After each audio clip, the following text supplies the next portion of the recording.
프레시해지는 찬양 감사합니다. 왜 웃죠? 프레시해지지 않았어요? 네. 영혼의 청량제 같은 좋은 찬양 감사합니다.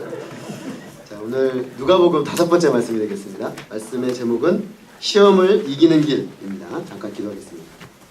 아버지 하나님 감사합니다. 우리가 무엇에 매여 있는지 또 무엇에서 실패하고 있는지 어디로 끌려다니고 있는지도 알지 못한 채로 살다가 하나님의 말씀 앞에 조명을 받아 우리가 매여 있는 바 실체를 알게 하시고 우리가 벗어나야 할 얽매임을 알게 하시고 하나님 당신의 아들 예수 그리스도를 통해서 자유함과 노임과 진정한 생명을 누리도록 하신 우리 하나님께 진정으로 감사와 찬송을 올려드립니다. 아버지 하나님, 예배의 자리가 이 자유함과 이 기쁨의 감사의 찬송의 자리가 되게 하시고 주님이 우리에게 베푸신 은혜로 말미암는 심령의 감격이 있는 복된 예배가 자리가 되게 하시니 참으로 감사합니다.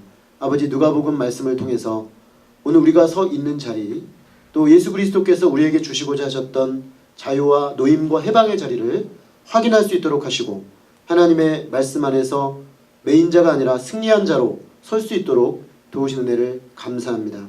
귀한 말씀이 저희의 심령에 분명한 방향이 되게 하시고 은혜가 되게 하셔서 주의 진리 앞에 새롭게 되는 귀한 시간 되게 도와주시옵소서. 예수 그리스도 이름으로 기도했습니다. 아멘. 시험이 없다면 참 좋겠습니다. 그런데 우리의 인생과 신앙생활에는 시험이 있습니다. 학교 다닐 때 보면은 시험만 없으면 참 학교 다닐만 난다 이런 생각을 하죠. 신앙생활도 어째 보면은 이런 시험이 우리 안에 없다면 좀 할만한 것 같아요. 그런데 인생에 또 신앙생활에 시험이 있고 또 이 시험을 어떻게 다루느냐에 따라 우리의 삶과 신앙생활의 퀄리티가 많이 달라질 수가 있습니다. 그렇기 때문에 우리는 시험을 피해가려고 하기보다는 불가피하기 때문에 이 시험을 적극적으로 대응하고 또 맞서서 승리해야 하는 것입니다. 누가복음에서 우리는 예수님의 사역의 준비를 살펴보고 있습니다. 예수님의 사역 준비가 크게 보면은 세 단계로 되어 있는데 세례를 받으시는 장면이 나오죠. 그 다음에 지난주 우리가 살펴봤던 족보를 보여주고 있고 오늘 그 준비의 마지막으로 시험을 받으시는 장면이 나옵니다. 그리고 이제 4장 14절부터는 본격적으로 예수님이 이 땅에서의 공적인 사역이 나타나게 됩니다.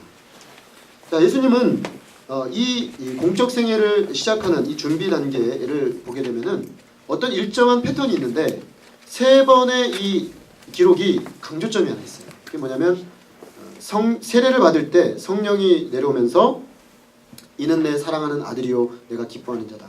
하나님의 아들이라는 확증을 받게 됩니다.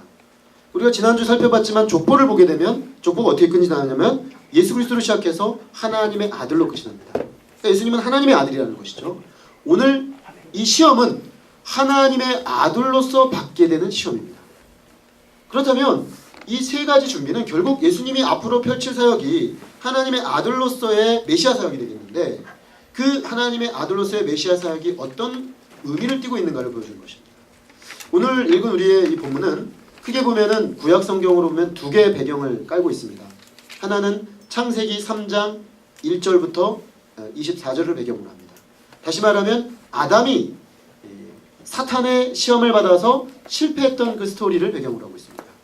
두 번째 스토리는 출애굽기를 배경으로 하고 있는데 이스라엘 백성이 구원을 받고 나서 광야를 40년 동안 이제 떠돌게 되는데 하나님의 계획은 모세를 통해서 이들을 약속의 땅 가나안으로 빨리 데리고 들어가는 거였습니다.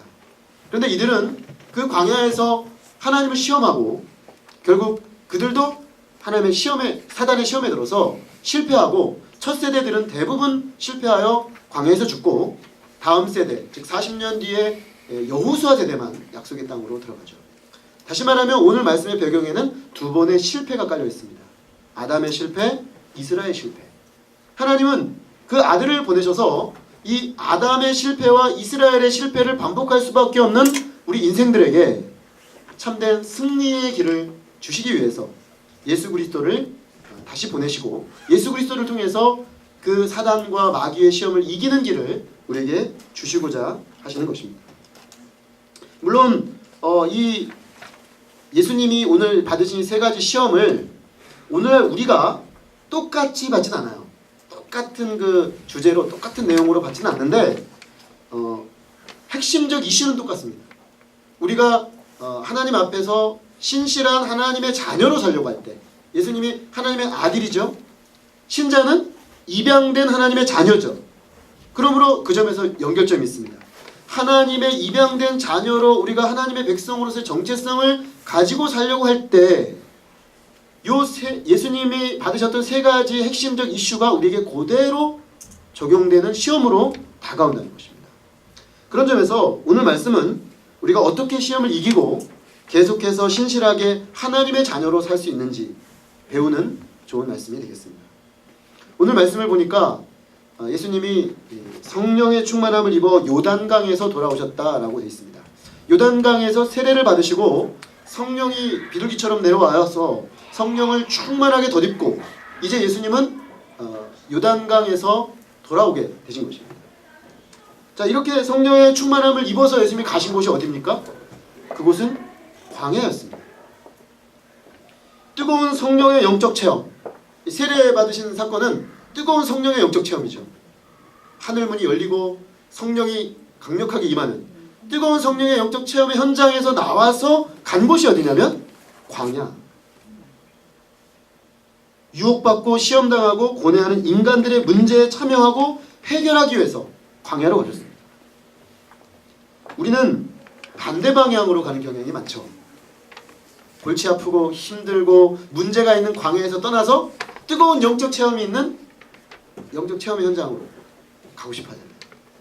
그래서 가능하면 골치 아프고 힘들고 어려운 이 삶의 현장을 좀 떠나서 뭔가 은혜를 그냥 충만히 쏟아부어주는 자리가 있다면 그리로 좀 가고 싶어요.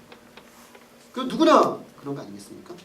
근데 예수님은 오히려 역방향으로 성령의 충만함을 입어서 세상에 골치 아프고 광야 같은 그곳으로 가서 이 세상에 시험당하여 고통당하는 인생들을 건지기 위하여 그곳으로 나아갔다는 것입니다. 흥미로운 것은 예수님이 광야로 가실 때도 성령의 충만함을 입어서 갔죠. 성령의 충만함을 입어 성령이 이끌어 광야로 갔다면 광야에서 계실 때도 성령의 이끄심을 받았다는 것입니다.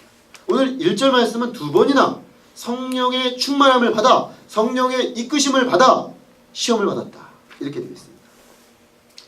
자, 그렇다면 예수님은 성령이 충만한 상태에서 시험을 받으신 거죠. 여기는 두 가지 중요한 메시지가 있습니다. 하나는 성령 충만해도 시험이 올 수 있다는 거예요. 아니, 성령 충만하기 때문에 시험이 와요. 성령 충만하기 때문에 그 성령 충만한 사람을 넘어뜨리기 위해서 사단은 시험을 줄 수가 있다는 것입니다. 그러므로 나는 지금 성령 충만하니까 아무 문제 없어, 아무런 시험도 없을 거야 라는 생각은 아닐 수 있다는 거죠. 종종 우리가 그런 경우가 있어요. 여름 수양회 바이블 캠프라든가 목자학교라든가 막 한 3박 4일 흠뻑 은혜를 받고 왔는데 돌아와서 그 다음날 시험에 드는, 그래야 한다는 게 아니라 종종 그런 일이 있어요. 종종. 왜냐하면 그 받은 은혜를 사단이 시기하는 거죠. 시기해서 어떻게든 그 은혜를 다 쏟아버리도록, 흘려버리도록 이렇게 유혹을 하는 경향이 있다는 것입니다. 그렇기 때문에 성령 충만할 때 우리가 오히려 영적으로 좀 더 깨어 있어야 한다. 더 영적 싸움이 일어날 것을 알고 있어야 한다는 것입니다. 두 번째로는 이 시험이 성령께서 적극적으로 예수님을 이끌어서 시험 가운데로 데리고 들어가셨다는 거예요. 그러니까 이 시험은 예수님이 어쩔 수 없이 수동적으로 받은 시험이 아니고 성령의 강권하심 속에서 적극적으로 이 시험을 받아들였다는 것입니다. 그러므로 이렇게 볼 수 있어요. 이 시험은 2층의 층위가 있습니다. 1차적으로 봤을 때는 마귀가 예수님을 시험한 거예요. 마귀가 첫사람 아담의 실패를 예수님 마지막 아담도 실패해서 이제 인류의 소망을 완전히 끊어버리려고 한 거예요. 이게 1차적 층인데, 그런데 이 1차적 층위에 있는 사단의 마귀의 위에 하나님의 계획이 있는 거죠. 하나님은 이 마귀의 시험을 예수님이 받게 하심으로써 적극적으로 그 시험을 이김으로써 마귀의 계획이 깨뜨려지고 하나님의 승리와 생명이 이 인생들에게 올 수 있도록 적극적으로 길을 열고자 하셨다는 것입니다. 자, 그런 점에서 보면 지금 예수님은 반드시 이 싸움을 싸워야 하는 것이고, 앞으로 예수님의 모든 공생의 사역은 사실은 이 시험, 세 가지 시험과 연결되어 있다는 거예요. 이런 형태의 싸움을 싸우기 위한 사역이었다는 것을 보여주는 것입니다. 그리고 예수님은 이기고 시작하셨습니다. 이기고 시작하심으로써 당신의 그 사역을 통해서 마귀에게 범죄하여 마귀에게 올무로 잡힌 인생들을 노연하게 하고 자유케 하고 진정한 하나님의 백성으로 살도록 돕기 위하여서 오셨고 승리하셨다는 것을 보여주고자 하시는 것입니다. 그렇다면 오늘 우리는 이 말씀을 통해서 마귀의 시험에서 이기는 적극적인 길을 발견할 수가 있겠다라는 기대를 갖게 되는 것입니다. 우리가 시험에서 이기는 길이 그러면 무엇입니까? 첫째로 마귀가 존재하고 시험이 있다는 사실을 알아야 됩니다. 마귀의 그 전략 제1호는 자신이 존재한다는 것과 시험이 있다는 사실을 숨기는 겁니다. 존재한다는 것도 모르고 그 마귀가 우리를 어떻게든 올무로 삼고 똘마니 삼아서 자기 마음대로 우리를 질질 끌고 다니다가 비참하게 만들어서 결국 죽게 만들려고 한다는 그 사실을 아예 인식조차 하지 못한다면 우리가 어떻게 이 마귀의 시험을 이길 수가 있겠습니까? 근데 마귀는 우리를 그런 식으로 하려고 한다는 거죠. 마귀는 처음부터 거짓말하는 자요 살인자로서 마귀의 목적은 한 가지예요. 하나님과 인간의 관계를 파괴시키는 것입니다. 하나님과 인간의 관계가 파괴되어서 더 이상 하나님의 사랑받는 자녀로서의 풍성함과 부유함을 누리지 못하도록 하는 것, 이게 사단의 목적. 그렇기 때문에 이런 마귀의 존재를 인식하지 않거나 그 마귀의 일하는 그 방식을 무지한다면 우리는 아예 싸워야 할 필요도 느끼지 못한 채로 시험에 패배하게 될 것입니다. 물론 마귀는 우리의 눈에 보이지 않습니다. 그러나 하나님도 눈에 보이지 않죠. 하나님도 눈에 보이지 않지만 존재하는 것처럼 마귀도 눈에 보이지 않지만 존재합니다. 하나님도 눈에 보이지 않지만 그 행하시는 역사가 나타나는 것처럼 마귀도 눈에 보이지 않지만 그 행하는 역사가 나타납니다. 그러므로 우리가 마귀를 너무 과도하게 생각해서 두려워할 필요도 없습니다. 너무 모든 걸 마귀랑 연결시킬 필요는 없어요. 그렇지만 동시에 마귀의 존재 자체에 무지한 것도 매우 위험합니다. 마틴 루터는 그런 말을 했어요. 사단 마귀를 이기는 가장 좋은 방법은 무시하는 거다. 마귀를 무시해버려라. 이 얘기는 마귀에게 무지하라는 얘기가 아니에요. 무시하라는 거는 뭐냐면 걔가 있는 걸 알고 마귀가 뭘 힘들어하는지를 알아라는 거죠. 너 별거 아니야. 너 아무것도 아니야. 너 있는 건 알겠는데 너의 전략은 이미 다 노출되었고 우리가 하나님 말씀을 가지고 얼마든지 이길 수 있어 라고 그런 태도로 적극적으로 하나님과의 관계에 힘쓰라는 거죠. 마틴 루터의 말. 그러므로 우리가 그 마귀의 전략, 전술, 존재를 정확하게 알고 있습니다. 사실 어저께 우리 창세기 공부하신 분들은 창세기 3장을 공부했어요. 이게 짝입니다. 짝. 창세기 3장과 이 누가복음 4장 앞부분은 서로 짝이에요. 그래서 실패하는 케이스예요. 창세기의 케이스는 실패하는 케이스. 어떻게 하면 마귀에게 지는가? 거기 잘 나와 있습니다.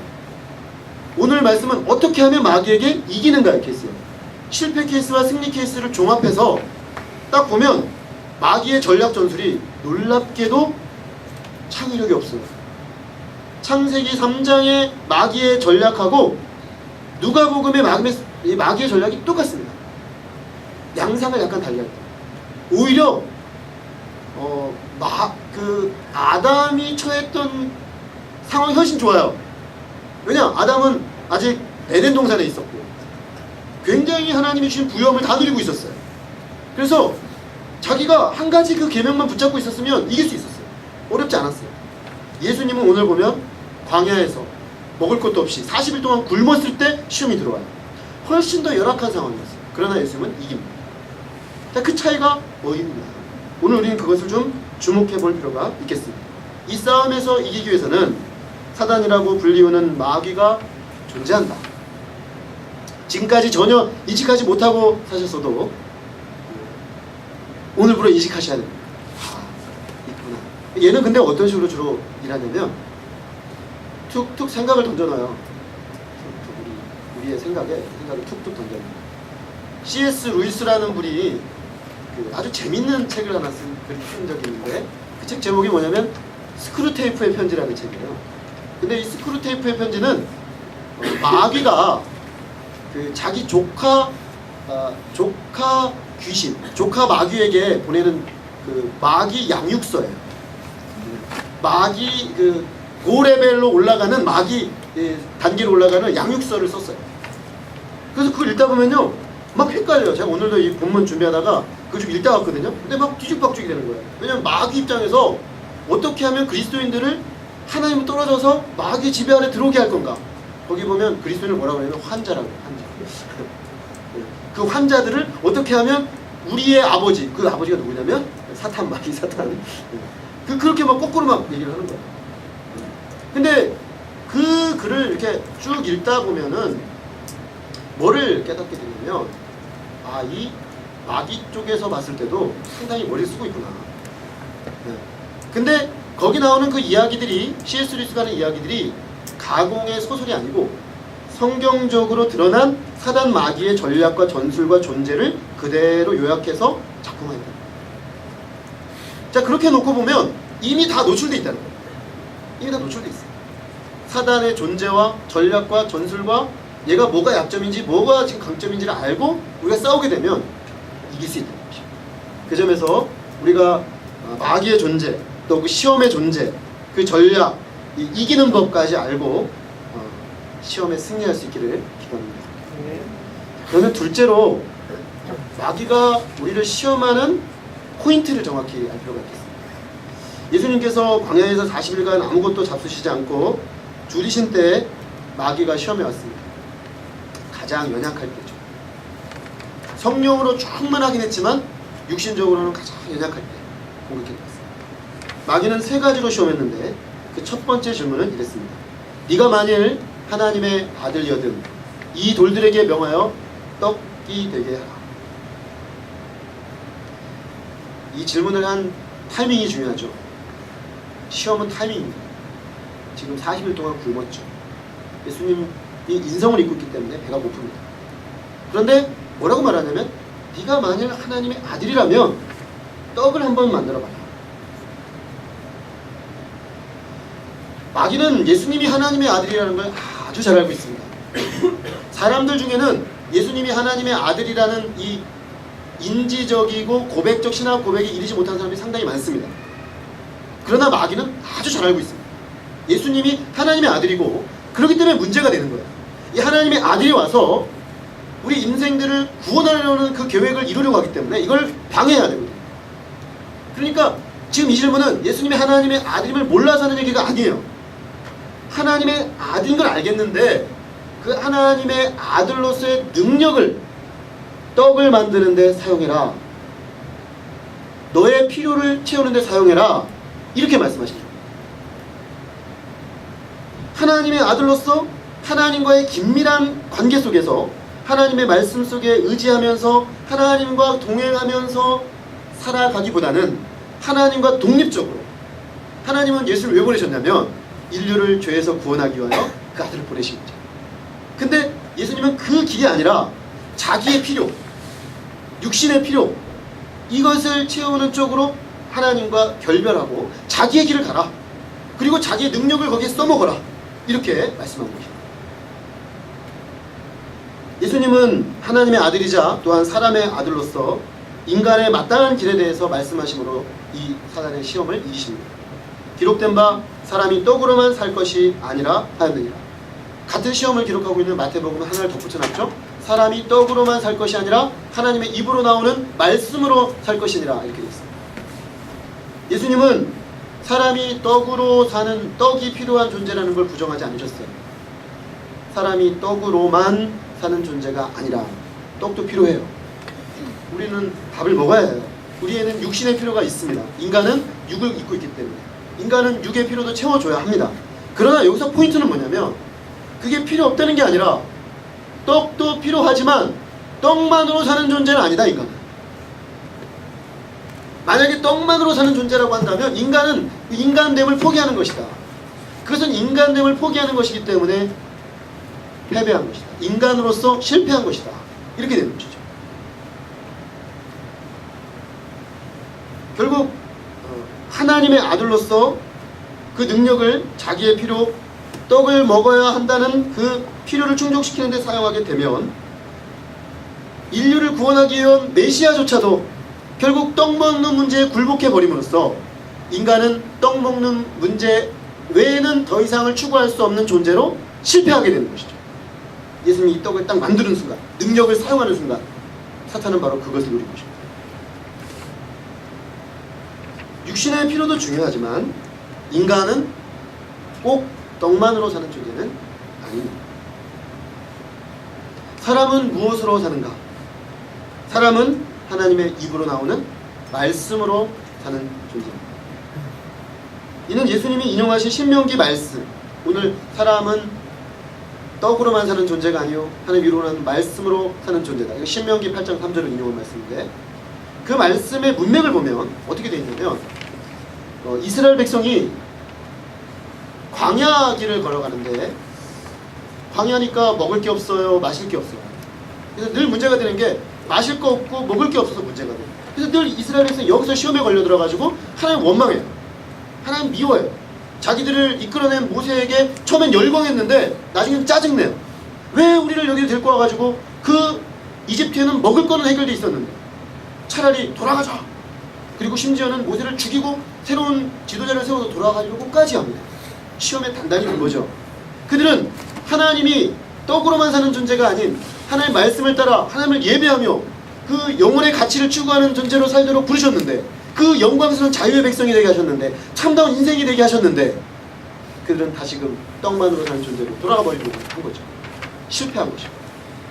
근데 예수님이 지금 이 말씀을 인용하신 거는 근데 그 백성들에게 하나님이 뭘 주셨냐면 만나를 주셨어요. 만나. 맛있는 음식. 그 뜻이 아닙니다. 이 만나. 이 만나는 히브리 사람들이 한 말을 그대로 따온 거야. 이게 뭐지? 이렇게. 만나는 이게 뭐지? 하나님이 매일 아침에 만나라는 음식을 내려주셨는데 딱 가서 보니까 이게 처음 보는 거야. 천상의 음식이에요. 그러니까 이게 뭐지? 그게 만나예요.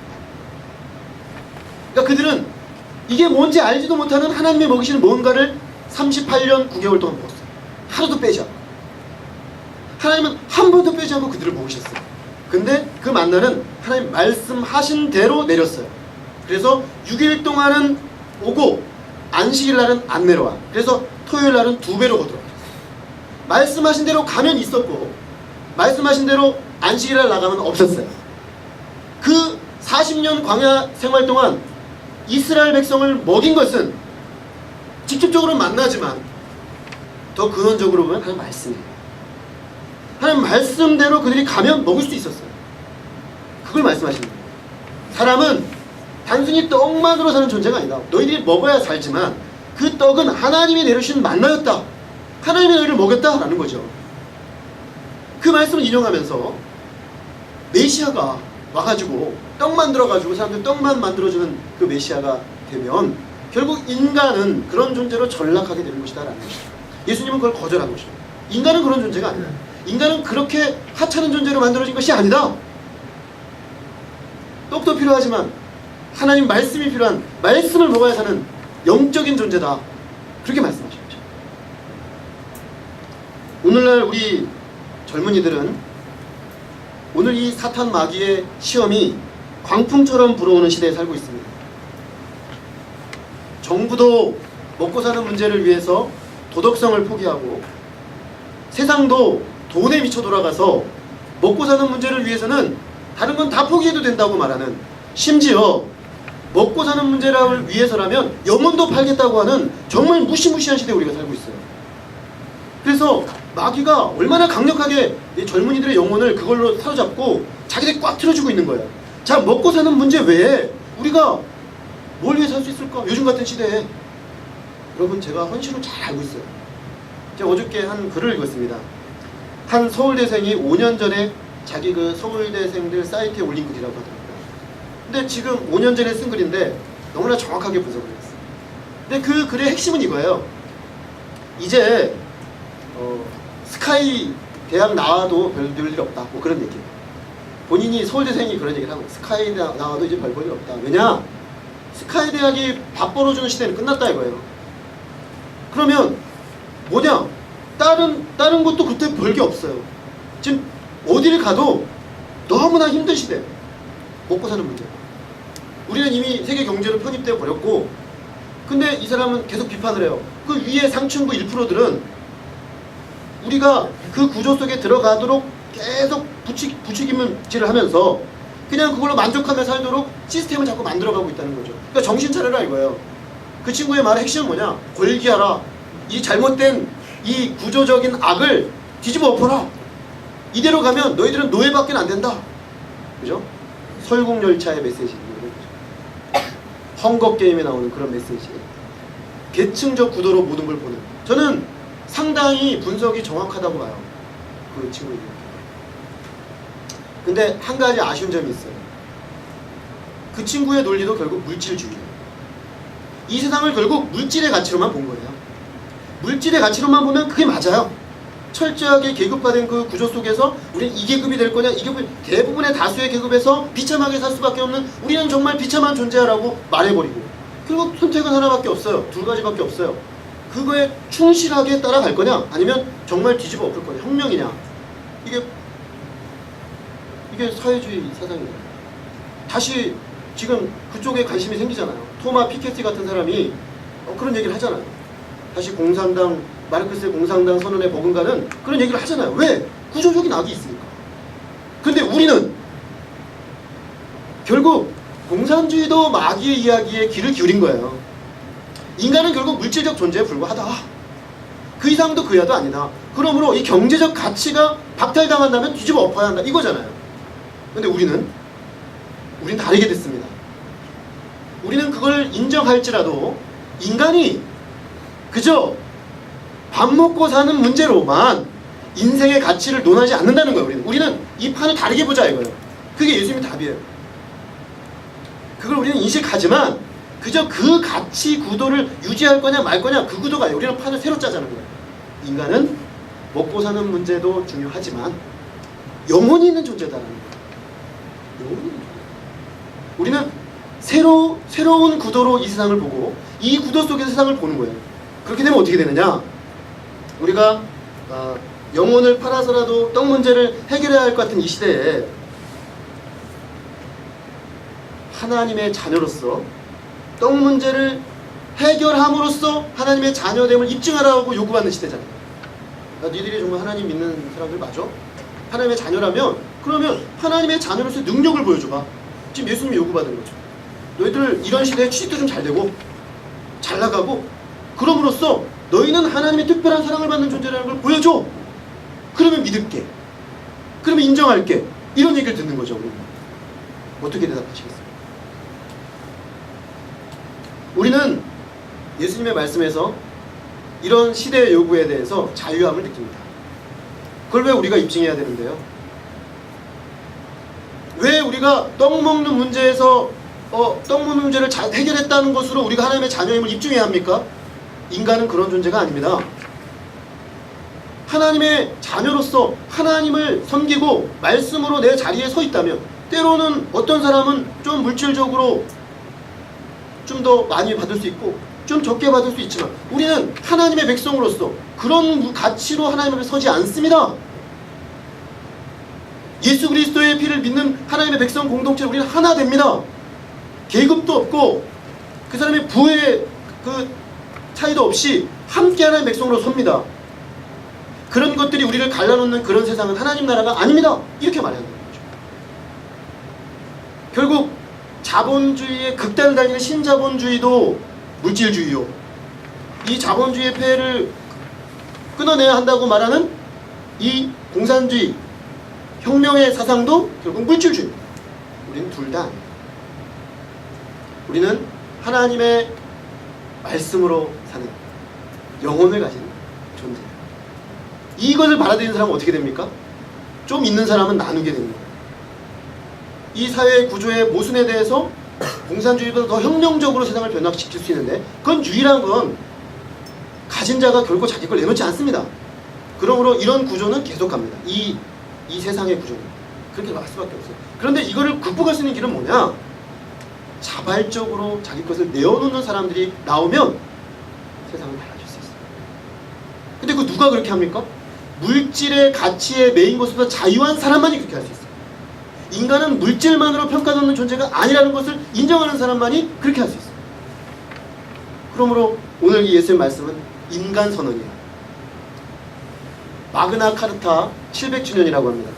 1215년도에 그 마그나 카르타라는 그 영국의 인권 헌장이 발표됐는데, 이게 모든 인권 선언의 기초고 유엔 인권 선언의 기초입니다. 700년 됐는데, 저는 오늘 본문 말씀, 예수님이 2000년 전에 이해했던 말씀은 마그나 카르타보다 훨씬 더 이른 1200년 앞선 인간 선언이라고 합니다. 보다 근원적인 인간 선언. 사람은, 하나님의 자녀는 떡 문제를 외면해서는 안 되겠지만 떡만으로 사는 존재가 아님을 부단히 기억하고 선포해야 되겠습니다. 그것이 자유고 그것이 승리예요. 왜 우리가 그런 구도에 매여서 그 구도 속에서 자신을 보는 그 얼거매임 속에 우리 자신을 집어넣어야 하는가 하는 것이에요. 그렇게 선포하고, 우리는 세상이 어떻게 가든 마귀가 어떻게 말하든 먼저 하나님 나라와 의를 구한다고 해서 굶어 죽지 않을 것을 믿어야 하는 것이죠. 먼저 그의 나라와 그 일을 구하라. 그러면 이 모든 것을 너에게 더하시리라. 주님이 약속하시잖아요. 안 굶어 죽어요.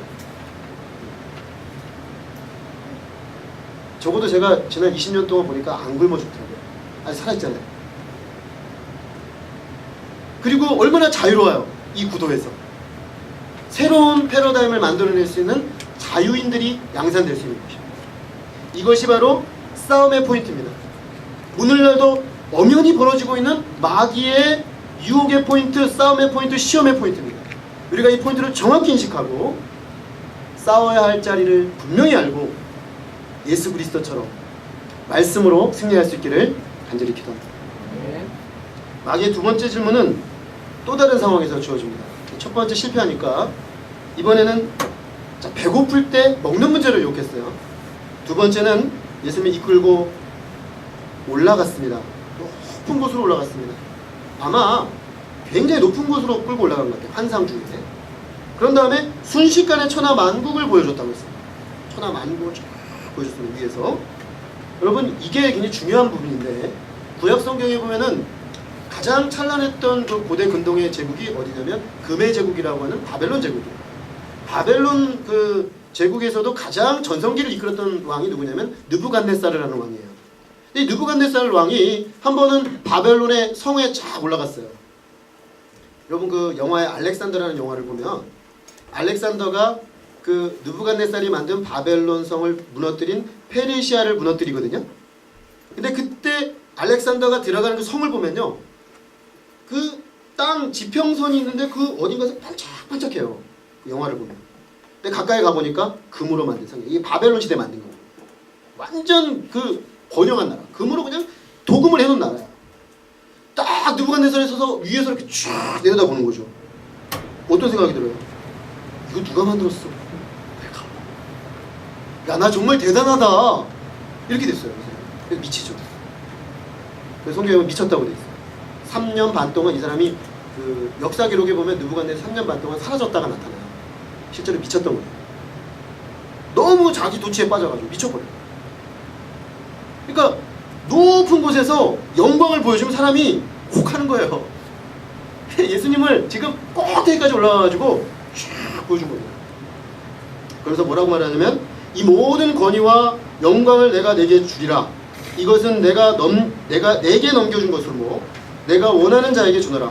그러므로 네가 만일 내게 절하면 다 내 것이 되리라. 두 번째 시험은 눈으로 보여주는 것으로 왔어요. 첫 번째 시험은 육신의 소욕이었죠. 육신의 정욕. 두 번째 시험은 안목의 정욕.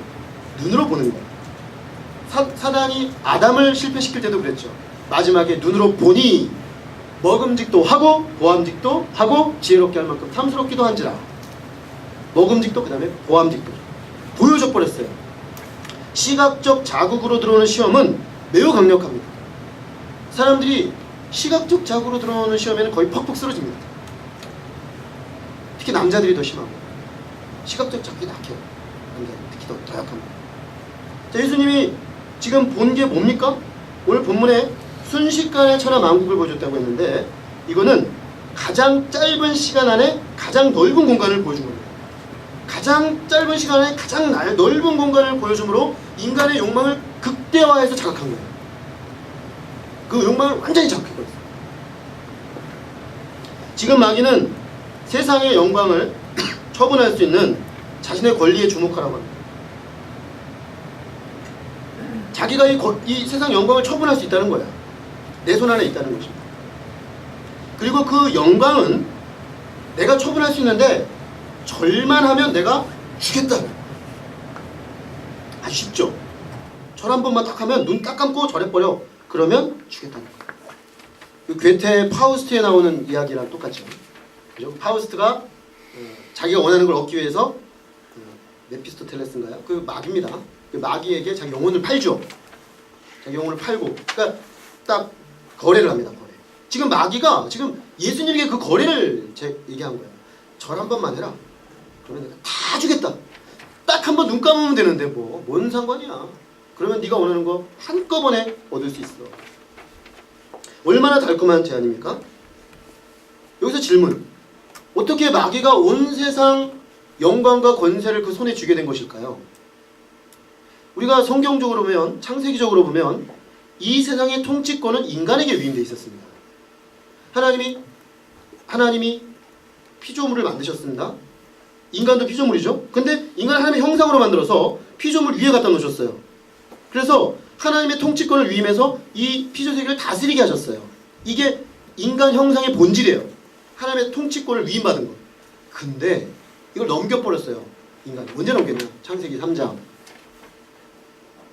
사단이 뭐라 그랬냐면 네가 이걸 먹으면 하나님과 같이 될 줄을 알고 하나님이 두려워서 먹지 말라고 했다. 이렇게 말하거든요.